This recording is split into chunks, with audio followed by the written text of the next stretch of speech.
In the heart of historic Port Townsend and along the waterfront, you will find Victorian-style buildings more than a century old. You'll feel like you've stepped back in time, especially when you get tours from Main Street characters like Nathan Barnett. Port Townsend was settled in 1852, about the same time as Seattle. There were saloons, there were brothels. It was a rough and tumble kind of a place. And at the same time was looking to be this magnificent city of the future. It billed itself as the key city of Washington. The city has a long history and there are a lot of ghost stories. One of the most talked about stories is where locals can shop these days, below the Mount Baker Block building. Yeah. So here we are under the Mount Baker Block. A beautiful building, 4 or 5 stories, built in 1890 by Charles Eisenweiss. Beautiful old building, shops designed under the streets. Now, seems like a strange place to put a florist or a frame shop, but the strength and power of this city demanded all the space it could get.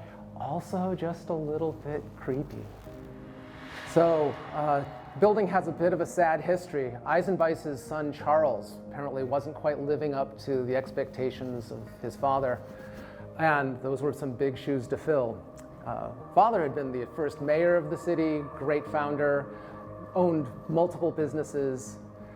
One day, Charles Jr. didn't show up. There was a mad search. People sought the city, across the city for hours. After 12 hours, they found Charles under the stairs right there. Many locals believe Charles Jr. still haunts the Mount Baker Block to this day. The paranormal investigators asked, "Is Charles there?" Small voices came back in their recording devices. You can also find Port Townsend's true history in the Jefferson County Museum, most notably the hearse belonging to the town's mortician. And here we have a horse-drawn hearse operated by George Sterrett, started in 1886 until 1912 when it was replaced by a motor car. We don't think anyone's in there. Local mortician George Starlett also owned one of the grandest homes in town that still stands today. And being the local mortician, it's said to have many ghost sightings as well. But by far the spookiest spot on our tour has to be the Palace Hotel.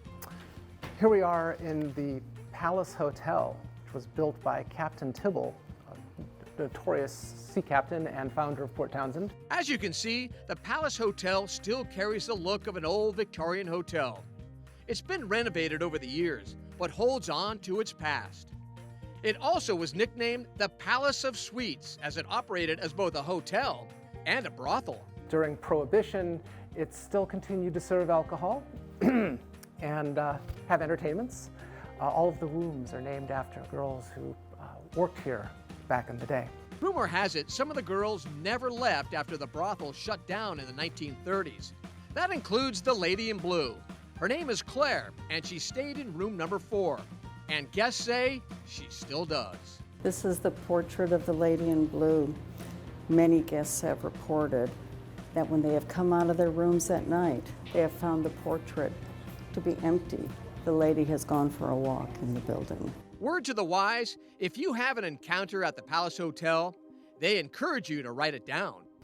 Here we have the Palace Hotel Ghost Book, full of guest stories of their experiences of supernatural and spooky events. Quite the book. If these walls could talk, whether you believe in ghosts or not, you have to admit, Port Townsend has a pretty incredible story to tell.